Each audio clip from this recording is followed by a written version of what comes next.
preaching the word. Don't go out to camp and you scared. Put up my friends, get fly like a bird. We keep the commandments, don't know what you heard. Pull out them scripts like I'm a director. I stay with my sword, I'm ready whenever. Okay, get with the officer right there. He'll get you subscribed to our YouTube so you can start seeing, so you can learn more. So I'm gonna show you what it's gonna set you free from, Miss Lisa. 2 Corinthians 11:4. For if he that cometh preaches another Jesus. Now, did these people come when they conquered us, the conquistadores? Did they come preaching another Jesus? They did. Because remember, we just said that this was a Jesus. So they came with this. They forced this on us. They said, you gotta worship this image or you die. You gotta worship this image, and then when you do worship this image, we're gonna put you in slavery. We're gonna put you chains around your neck, chains around your arms. We're gonna take your kids away from you, and we're gonna read all that in the Bible. We're gonna read all that history in the Bible, right? So they came preaching another Jesus, read. Whom we have not preached. Because the 12 disciples, the 12 apostles, they never preached that Jesus. They always preach, he's a black man. That's what we just read in Revelation. They wrote it down. They had to write it down for us in the last days. Right. Read. Or if ye receive another spirit. Now, what comes with this image, or this image right here? Another spirit. Another spirit is on our people when we worship this. Because you go in the church, what do you see when you go in the church on Sunday mornings? You see like the women, they're real masculine in the church. You have masculine women and feminine men. Right. That's the spirit. It's a weak spirit put on the men. Read. That's the spirit. Read. Which ye have not received, or another gospel. Another gospel. So it's not just an image, Miss Lisa. This image, another spirit comes with it, and another gospel comes with this image right here. That's what, when we read in John 8:32, the truth shall make you free. It's going to set you free, your mind free from those things, that spirit and that gospel. You're going to learn what the true gospel and what spirit you're supposed to have, right? Now I got to ask you another question. What's your nationality, Miss Lisa? You're Mexican, right? Mexico means center of the moon, right? It's also a Hebrew term. You can read it. It's a Hebrew term which means people of the Messiah, right? But when we read the Bible, can I find the word Mexican in there? So if we believe the Bible, right, who are we in the Bible? Because me personally, I would like to read in this Bible, I like to read about myself, who I am. I can read the history of my people. But if I believe I'm a Mexican, I never read about Mexican in the Bible. So who are we in the Bible? You don't know, huh? God's people? You're on the right step, Miss Lisa. That's good. Watch this. I'm gonna show you fact for fact. Like I said, we're gonna go through this history right here. The images you see right here, we're gonna go through this, and I'm gonna show you that was Bible prophecy that happened to us. But God's people, you're taking the right step, Miss Lisa. Deuteronomy 28. We're gonna start there. The book of Deuteronomy 28 and 15. But it shall come to pass, if thou wilt not hearken unto the voice of the Lord thy God. So now this is Moses, right? He just led them out of Egypt. He parted the Red Sea. So they're on the other side. He's telling them, listen. He's telling the Israelites. He's saying, if you don't listen to God, read. To observe, to do all his commandments and his statutes, which I command thee this day. So he's saying, if you decide not to keep the commandments and the statutes that he gave us, right? He gave us the command and statute through Moses. So he's saying, if you don't keep those statutes, Israelites, read. That all these curses shall come upon thee and overtake thee. So now, he's saying, if you don't keep those commandments, God is going to put curses over his chosen people. Is cursing a good thing or a bad thing, Miss Lisa? You're cursing, it's a bad thing. It's a bad thing, right? You don't want no one to put a curse on you. So now, 46. We're going to read some of these curses. Read verse 46. 46. And they shall be upon thee. These curses will be upon the Israelites. Read. For a sign. For a sign. What does a sign do, Miss Lisa? It gives you direction. It's an identifying marker, right? The reason I know that that's Amigos right there and the store upside is Family Dollar is because there's a sign right there. The reason I know that that street's University and this one is a different street, I can't read it. It's a different street, it's from the sign, right? So it identifies, it distinguishes things. Read. And for a wonder, and upon thy seed forever. So he's saying that these curses, they're gonna identify who the Israelites are, right? And they're be upon their seed. What's their seed? Their kids forever. Forever is still going on, right? So in the year 2024, right now, you'd be able to look at these curses and see, and look out in the world and see, oh, those people are chosen people of God. Those are the Israelites because they fit these curses, right?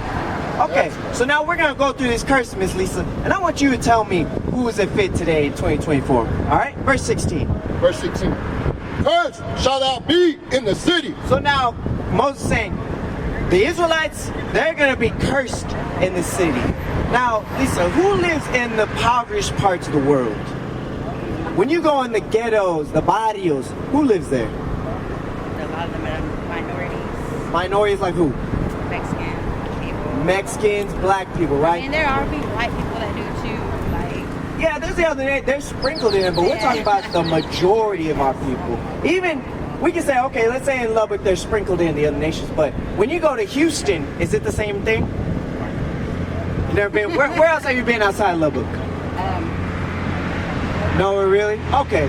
Well, when you go around the world or the United States even, or the world, in the cities, it's the same thing. Blacks, Hispanics, we live in the hoods. Right. We live in the impoverished parts of the city. Right? But remember, Moses is speaking to the Israelites. He's saying that those Israelites, you're going to be cursed in the city. Read. And cursed shall thou be in the field. Cursed shalt thou be. Cursed would they be in the field. Now, today, Renikio, when we look at our history, were we cursed in the field? Look at this right here. We work in the fields in slavery, right? Even today in the job field, right?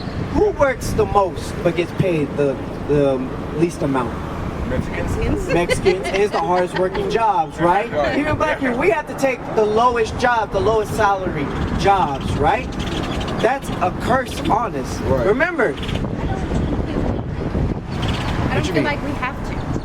we don't have to, but I got a job at the post office. say it again. I got a job at the post office. Okay. I wasn't qualified for that job. Nothing there said I was qualified for that job. I don't have my diploma. I don't have my The interview GED. microphone? Like, I was working 2 jobs at the dollar store. I had a job at the dollar store and a job at home health care. But what I'm saying here, Miss Lisa, is we're looking at the majority of our nation. That's kind of the thing that society has taught us, is we like to single ourselves out. We say, well, the majority of our people, well, they're doing this, but I'm right here. But I'm saying, like, if you focus your faith, anybody, no matter who it is, if you focus your faith to where it's supposed to be, God will take you where you need to go. Right. Because, like I said, I wasn't qualified for that job. Right, You know but what I mean? what we're Like, reading here in the curse, Miss Lisa, like we said, thy seed forever. I mean, we have to look at ourselves as a majority. Once we start thinking as a nationwide, like I see what you're saying, you pursue education, you know, you get a trade, and you can work your way up. But to believe it or not, there's things set against us as a nation right here to keep us on the bottom here in America. That, like they say, we're all created equal. That's not the truth. There's things set in stone, in law, in fine print against us to keep us there at the bottom. Because like I said, we the hardest working people, right? Mexicans, we come put up the roof, we put up the whole house, we the hardest working people. How come we not at the top? Because there's a certain agenda up there to keep us there at the bottom. You cringing, watch. Let's read through these curses. I'm still going through here. Verse 32. I'm going to show you some of these curses right here. Verse 32. Verse 32. Thy sons and thy daughters shall be given unto another people. Now, he's saying your sons and your daughters will be given to another people, another race of people. Right. Did that happen to us? That did happen to us in slavery, right? Even today, when you look at the border, what's happening to the kids down there at the border? They're getting taken. They're getting separated from their families, right? Read on. And thine eyes shall look and fail with longing for them all the day long. Your eyes would look and fail with longing for them all the day long, right? They would just see them and they would just cry all day long. Why? And there shall be no might in thine hand. Because we have no might in our hands to get those kids back. We had no might in our hands in slavery to get our kids back. Once they sold them to a different master, like I like this image right here. Look at what she's doing right here. She's crying.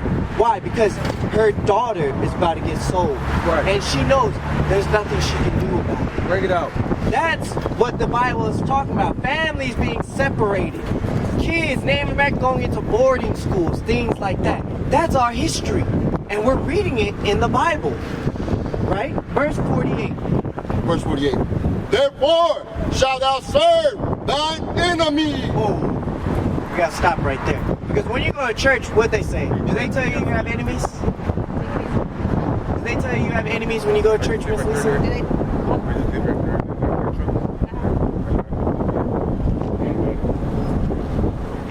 I don't drink. Thank you. Do they tell you you have enemies, Miss Lisa? Yes. They do? In Who's the the church. enemies? Yeah, when you go to church, do they tell you that you got enemies? They tell you the devil's your enemy. Right, but we're talking about, it's gonna say you gonna serve your enemies, right? Do they tell you, besides the devil, do they tell you you have enemies, or they say we're all friends and good in Christ? Right. But the Bible says we were gonna have enemies. The Israelites are gonna have enemies. We're gonna identify those enemies. Read on.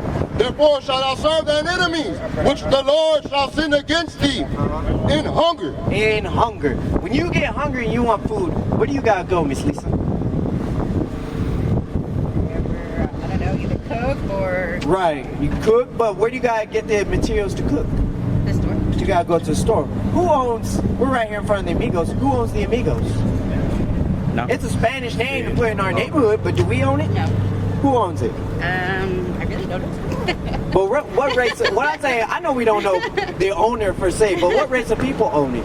I really don't know that either. Like, It's white people. Who owns Walmart? a white man, I believe. A white man. Who owns Target? I don't go to Target. It's a white man. They own it. We have to go to our enemy. Think of this. We're our own nation of people. We have our own quote-unquote country that's run by us. How come we can't produce the food and we go to our own people to buy it? Why do we gotta go to the white man, use white man money to buy the things that we need if we're our own nation? Because we choose to. Because that's the curse that God put on us.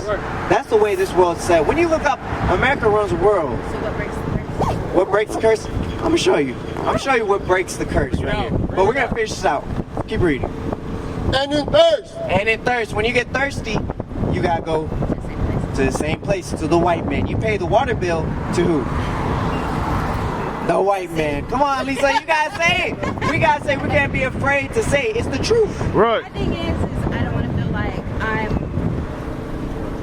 being racist. Like, Being racist. yeah. But God is about racist. God separated. Watch, I'm gonna show you. Give me Deuteronomy 76. Real quick, I'm gonna show you. Because like I said, you won't feel racist, right? What does racist mean? Can we be racist? Me personally, I feel like it's when you get another black, white, whatever, based Right. off of simple things like In order to be, the definition, in order to be racist, you have to be in a superior position to be racist. Are we in a superior position right now?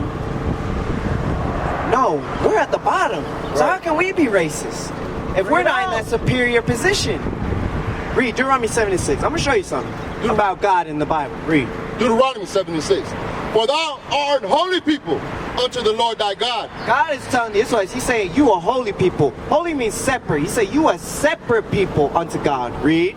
The Lord thy God hath chosen thee to be a special people. God chose them to be a special people.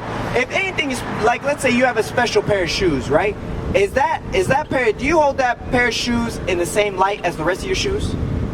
Or is it higher? It's higher, right? So he's saying those people, they special. Read. Unto himself. Uh-huh. Above. Oh, no. Equal. Above all people that are upon the face of the earth. Does that sound racist, Miss Lisa? He just said one race of people was above all the others. It's favor. That's favor, right? But is that racist? That's not racist? God is racist. I don't feel like it's racist because he didn't say a specific type of person. Like, Go Deuteronomy 1:1. We gotta see who he's talking to. He's saying remember who's he talking to right here? when what? Right here in Deuteronomy. Because we just read chapter 7 verse 6. Who's he talking to right here? Deuteronomy 1:1. Deuteronomy 1:1. These be the words which Moses spake unto all Israel. So he's talking to Israel, right? Jump back to 7 and 6. 7 and 6. Jump back to 7 and 6. Bring it out. Right? So he's talking to Israel. Now let's read again. Keep in mind that he's talking to Israel. Read. For thou art an holy people unto the Lord thy God. The Lord thy God hath chosen thee to be a special people unto himself. Which we said, when something's special unto you, it's above the rest of it. You hold it in a different light. You esteem it more. Right. Read. Above all people that are upon the face of the earth. Now, he said those people, are the Israelites equal to all the other nations? What did he say they were? They're above. That's right. Is that racist? That's not I don't think it is. Lisa. I don't think That's it racist. is. God is racist because he chose a race of people above the other nations. He said, yeah, he created everybody. He did create everybody. But he said, that race of people, they're above everyone else.